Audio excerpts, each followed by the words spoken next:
भाजपा में कभी जाने का इरादा था या ऐसे ही दो दो हाथ होते रहेंगे? कतई नहीं था। जो पार्टी विकास के नाम पर विनाश कर रही हो, उस पार्टी में जाने का इरादा कतई नहीं था और ना आगे है। हमारे महामना जो संजय निषाद जी हैं, वो निषादों की बात करते हैं, आरक्षण को लेकर आए। अब आरक्षण का एक शब्द इनके मुंह से नहीं निकलता है। पूरा समाज इंतज़ार कर रहा है कि एक बार डॉक्टर साहब जो पहली वाली आवाज़ उठाते थे, एक बार तो आरक्षण का नाम ले, लेकिन नहीं ले रहे हैं। लेकिन वो कहते हैं कि आप निषाद समाज से हैं ही नहीं, आपने तो वोट के लिए, राजनीति के लिए ही निषाद से शादी की और बनी। ऐसा है क्या? राम जी की माता जी का भी जो अपमान करे, जो कह दे कि खीर खाकर कोई पुत्र पैदा नहीं होता, जो कौशल्या माँ का अपमान कर दे, वो काजल निषाद का अपमान कर सकते हैं, मैं समझ सकती हूँ। रवि किशन जी जब अभिनेता थे तो वो सिर्फ मात्र रवि किशन लिखते थे, लेकिन जैसे ही उनको नेता बनने का चांस मिला तो उन्होंने अपनी राजनीति के लिए रवि किशन शुक्ल जी लगाना शुरू कर दिया।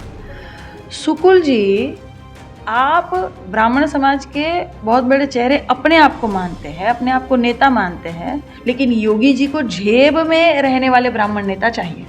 तो गोरखपुर में जेब में रहने वाले कोई ब्राह्मण नेता नहीं है। ब्राह्मण नेताओं का अपना एक सम्मान है। हमारे साथ हैं समाजवादी पार्टी की प्रत्याशी काजल निषाद। आइए हम इनसे बात करते हैं। हम ये जानना चाह रहे हैं कि जैसे आपका मायका जो है गुजरात के भरूच में है, वो प्रधानमंत्री मोदी का गृह राज्य है और ससुराल जो है योगी के गृह जनपद में है। बावजूद इसके लगातार आप भाजपा के खिलाफ ही लड़ रही हैं। कांग्रेस में रही आप, निषाद पार्टी में रही, अब सपा में हैं। भाजपा में जाने का निषाद पार्टी में नहीं रही आप? अच्छा, आप उनको ससुर मानती हैं, संजय निषाद को। तो ये मैं कह रहा हूँ कि भाजपा में कभी जाने का इरादा था या ऐसे ही दो दो हाथ होते रहेंगे? कतई नहीं था। जो पार्टी विकास के नाम पर विनाश कर रही हो, उस पार्टी में जाने का इरादा कतई नहीं था और ना आगे है।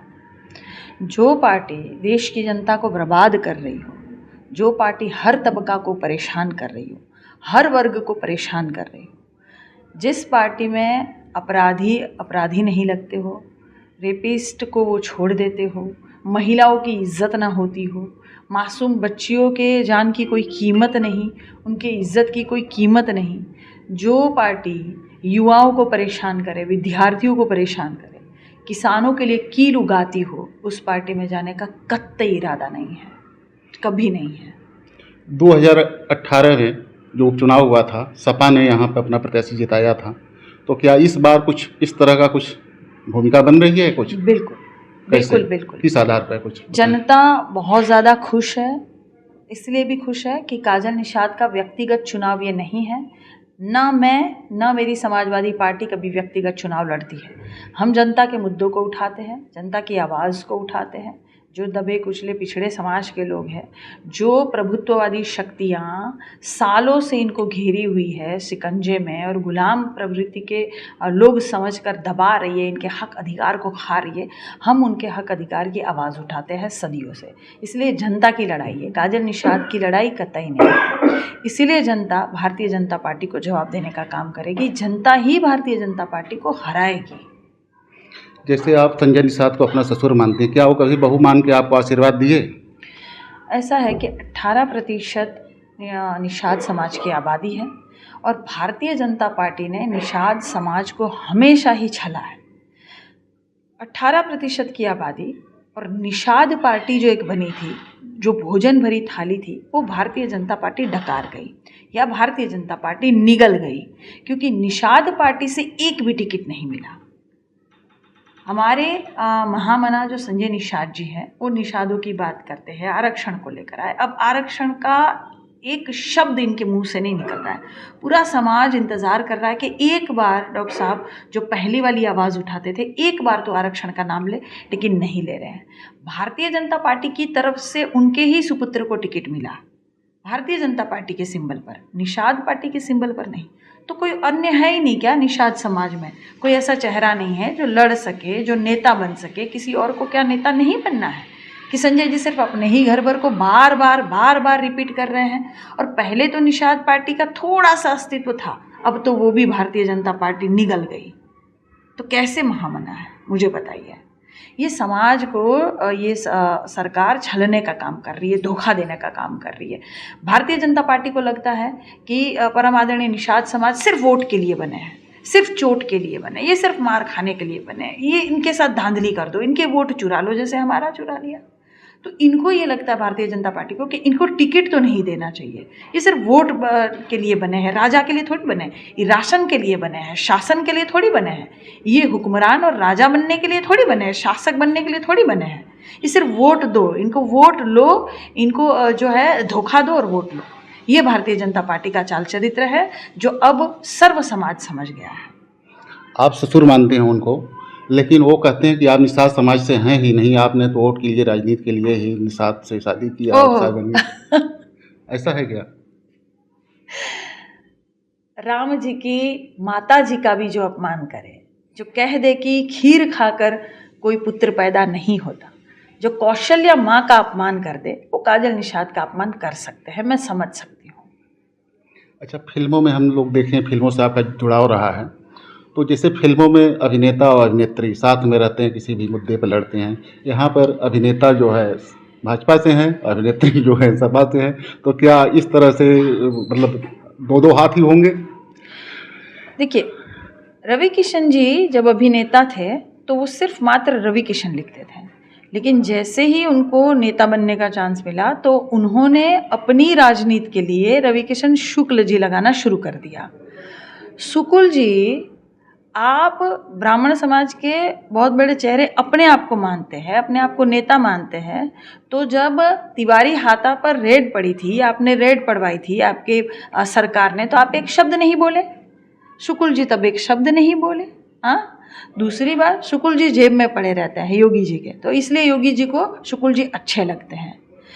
गोरखपुर में परम आदरणीय ब्राह्मण समाज के एक भी नेता नहीं है क्या कि गोरखपुर से किसी ब्राह्मण समाज के व्यक्ति को, नेता को टिकट मिले?